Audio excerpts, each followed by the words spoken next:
Last night, we told you about a raid in New Delhi. It happened at the offices of Twitter India. A few days back, Twitter labelled some posts as manipulated media.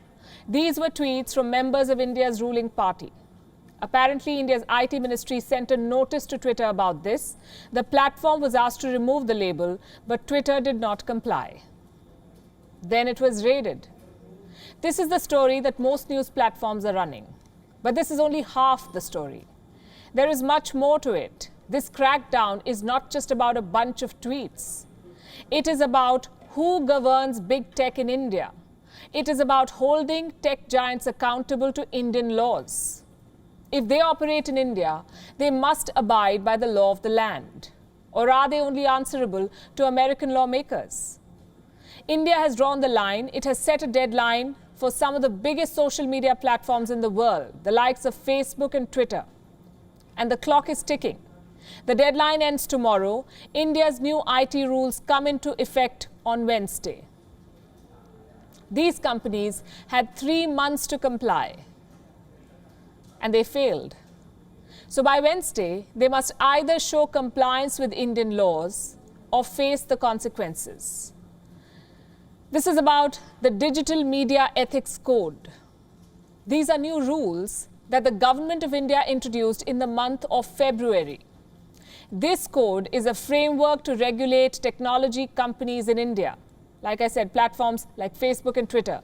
They were given 3 months to comply. Here is what they had to do. Appoint 3 officers. Officers who will cooperate with law enforcement agencies in India. This team of officers must be available 24/7 to respond to any demand. These officers must be residents of India. Their details must be clearly published on the company website. If any complaint is received, these officers must respond within 24 hours. And the complaint itself must be disposed of within 15 days. These platforms should deploy tools to identify content that depicts rape or child sexual abuse. They must publish a monthly compliance report that lists the complaints that they received and the action that they took. Until Monday evening, Facebook, Twitter, and Instagram, which is also owned by Facebook, had not done any of this. Twitter has not said anything about the raid or the non-compliance. Facebook, though, has spoken out. The company says it wants to comply with the Government of India's demands. But it needs some time to iron out issues that require engagement with the government. So basically, Facebook is trying to buy time. Is big tech serious about following Indian laws?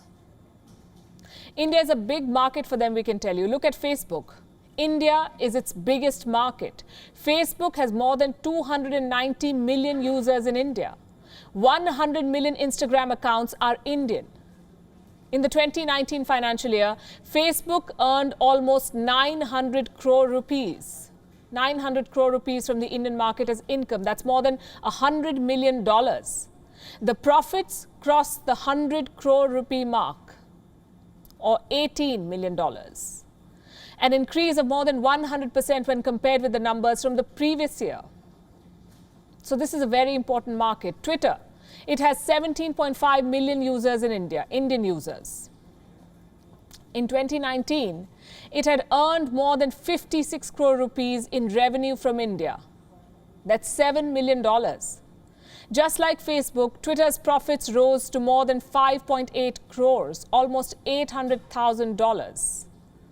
It's a spike of more than 100%. So long story short, social media giants earn big money from India. They have user bases that exceed the population of some countries. But when it comes to following Indian laws, these companies choose to go slow. So here's a question we'd like to ask tonight. Are social media platforms only accountable to America? Facebook CEO Mark Zuckerberg has appeared at the US Capitol 4 times. Twitter chief executive Jack Dorsey has appeared at least twice. These companies have been forced to show some accountability before American lawmakers. At the same time, they've not hesitated in wielding their power even against a sitting president. Remember how quickly they acted against Donald Trump in the run-up to the US election last year, Facebook took down ads from Donald Trump's campaign. Twitter was fact-checking every tweet posted by Trump. Reports say by November 2020, Twitter had labeled 38% of Donald Trump's tweets with some warning. Finally, in January this year, Trump was suspended from all major social media platforms. 5 months have passed and they still haven't allowed Trump to return. Can social media deplatform individuals endlessly? How much power do they wield? Governments are waking up to this threat, the threat that they pose, and they're trying to rein in tech giants. Look at Germany. Germany has opened an antitrust investigation into Google. German regulators are probing whether Google's business practices in data gathering give it an unfair advantage in the market. In the US, the state of Florida wants to keep big tech in check. It has become the first state in the US to regulate how social media companies moderate content. The law stops platforms from removing content from news outlets if they have a big audience. And those living in Florida, and this is very important, those living in Florida can now sue social media companies if they are inconsistent in moderating content. India, too, needs its own safeguards against big tech. India needs laws that protect Indian users and ensure strict compliance from technology giants, because so far they have been following their own rule book as they continue to profit from the expanding Indian market. WION is now available in your country. Download the app now and get all the news on the move.